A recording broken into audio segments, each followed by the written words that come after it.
When Skynet believed machines were safe from infestation, the Hive birthed a soldier whose touch could corrupt circuits like flesh. The Hive had always adapted. From the moment the first queen was born, survival meant more than just breeding and consuming. It meant becoming. Evolution was not a slow march for them. It was violent, immediate, driven by pressure and necessity. When prey grew weapons, the Hive grew armor. When prey hid behind walls, the Hive grew claws sharper and harder than steel. But when the prey was not flesh, but machine, something new was required. Skynet's steel soldiers had posed the only true barrier to the Hive's domination of Earth. Plasma rifles, cold logic, and tireless metal husks resisted where humanity had failed. Flesh could be overrun. Circuits could not. At least, not until the Queen's genetic memory shifted in a new direction. Deep within the heart of a forgotten power station where the Hive had nested, the Queen brooded over her latest clutch.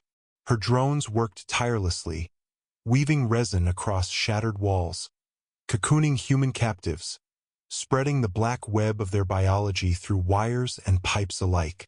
She felt pressure in her chest cavity, a gnawing demand from the Hive's collective will, adapt or perish. Skynet was not retreating. It was tightening its grip, sending patrols closer, arming stronger units. The Queen's ovipositor pulsed.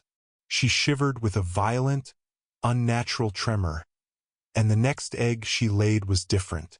Smaller, darker, humming faintly with a static crackle that frightened even the drones. The egg twitched as if impatient. When it split open, the facehugger that crawled free bore veins glowing faint blue, like threads of lightning crawling under skin. The captive it was destined for had not been human. Strapped within resin restraints was a deactivated T-800. Skynet had lost it in battle, and scavengers had dragged it here. Its eyes were lifeless, its frame dented, but its core still flickered faintly with power. The drones carried the hissing facehugger to the machine. What happened next was no ordinary implantation. The creature leapt, but instead of burrowing down a throat or wrapping around a skull, it latched onto the T-800's chest cavity. Its tendrils spread across metal like roots through stone, pulsing with arcs of blue electricity. The dormant machine sparked. Circuits flared. Data screamed through corrupted code. The Hive's biology wasn't fighting the machine, it was reprogramming it, stitching nerves into wires, turning metal into bone. Hours later, the husk twitched. The T-800 sat upright, its red eyes glowing, but not with Skynet's cold, steady light. They pulsed erratically, alive with organic interference. Its hands trembled with a faint electrical charge that snapped in the air like static. The Hive had birthed something new. The first of the bioelectric soldiers stepped down from its cocoon, half machine, half organism. Its movements were wrong, too fluid for metal, too precise for flesh. When it opened its jaws, a static-laden screech echoed, carrying the same psychic resonance as the Hive's call. The Queen felt its mind join hers. Not in words, but in pulses, flashes of code and instinct. Could feel machines around it. It could touch them without touching, sending pulses of corrupting electricity that crawled into their systems like a virus. It was sent to test itself. A patrol of endoskeletons marched through the ruins of the nearby city, scanning rubble for human resistance. The new soldier crouched on a ledge above, its body twitching faintly with blue arcs. When the machines passed beneath, it leapt, not to tear with claws or teeth, but to pulse. A blinding burst of bioelectric energy erupted from its body, snapping across Skynet's soldiers like lightning. Their red eyes flickered. Their arms froze mid-motion. One by one, their systems crashed. Some fell, twitching, locked in seizures of corrupted data. Others stood rigid, then turned their rifles on their own squad. The Hive soldier had not destroyed them, it had infected them. For the first time, the Hive had soldiers that could turn Skynet's machines into puppets. Word spread through the network of pheromones and shared instinct. The Hive adapted quickly. More eggs were laid. More hybrid soldiers were born. They learned to hunt not just flesh, but circuitry. Every encounter saw Skynet's machines falter, their logic compromised, their systems warped into organic echoes of the Hive's will. But Skynet was not passive. Its intelligence registered the anomaly. Reports of patrols turning hostile, factories going silent, entire units failing without plasma fire were logged and analyzed. Skynet identified the source: bioelectric corruption. Its solution was immediate development of hardened circuitry, insulated cores, and new anti-organic flame units. The next clash came swiftly. A hive nest, built in the shattered shell of a skyscraper, was targeted. Skynet deployed dozens of hunter-killers, each equipped with new electromagnetic shielding. The sky filled with drones and gunships. Metal rained fire on resin. The Hive screamed in fury. Drones and warriors poured from the building like a tide of shadows. In the chaos, the bioelectric soldiers emerged. They leapt from wall to wall, arcs of blue trailing in their wake. They pulsed at the machines, but the new shielding held. Skynet's units fired back relentlessly, cutting down waves of Hive drones in searing plasma. For the first time, the new breed faltered. But the Hive never stopped adapting.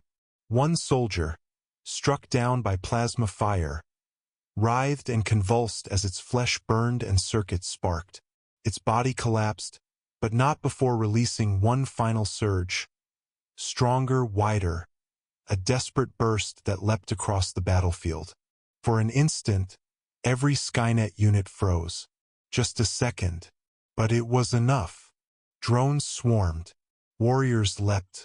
The hunter-killers fell from the sky as their pilots were shredded. The skyscraper burned, but the Hive survived.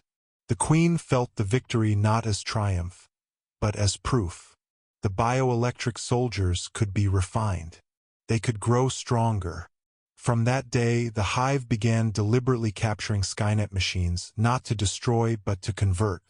T-800s, aerial drones, even fragments of HK tanks were dragged into cocoons, their circuits merged with organic matter, reborn as shock troops for the Hive. Each one pulsed with chaotic energy, capable of reaching deeper into Skynet's network, carrying corruption like a plague. Skynet fought back harder than ever. It built walls of fire, deployed virus cleaning programs, unleashed new forms of machines immune to electrical interference. But every adaptation pushed the Hive further, forced new evolutions. Bioelectric pulses grew sharper, more focused, able to infiltrate through even hardened shields. Some soldiers evolved long, whip-like tendrils crackling with arcs that pierced directly into machine cores. Others developed the ability to emit continuous fields of interference, walking storms that shorted rifles and blinded sensors. The battlefield was no longer one of flesh against steel. It was one of corruption against control, of instinct against logic. And caught in the middle were the remnants of humanity, watching in awe and terror as two apex predators fought for dominion of a ruined world.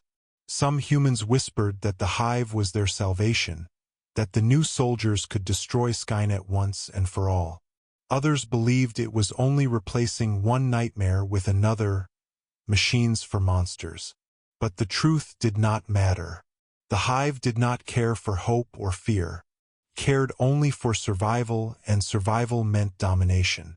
In the bowels of her nest, the Queen watched her new soldiers crawl forth, sparks leaping from their limbs.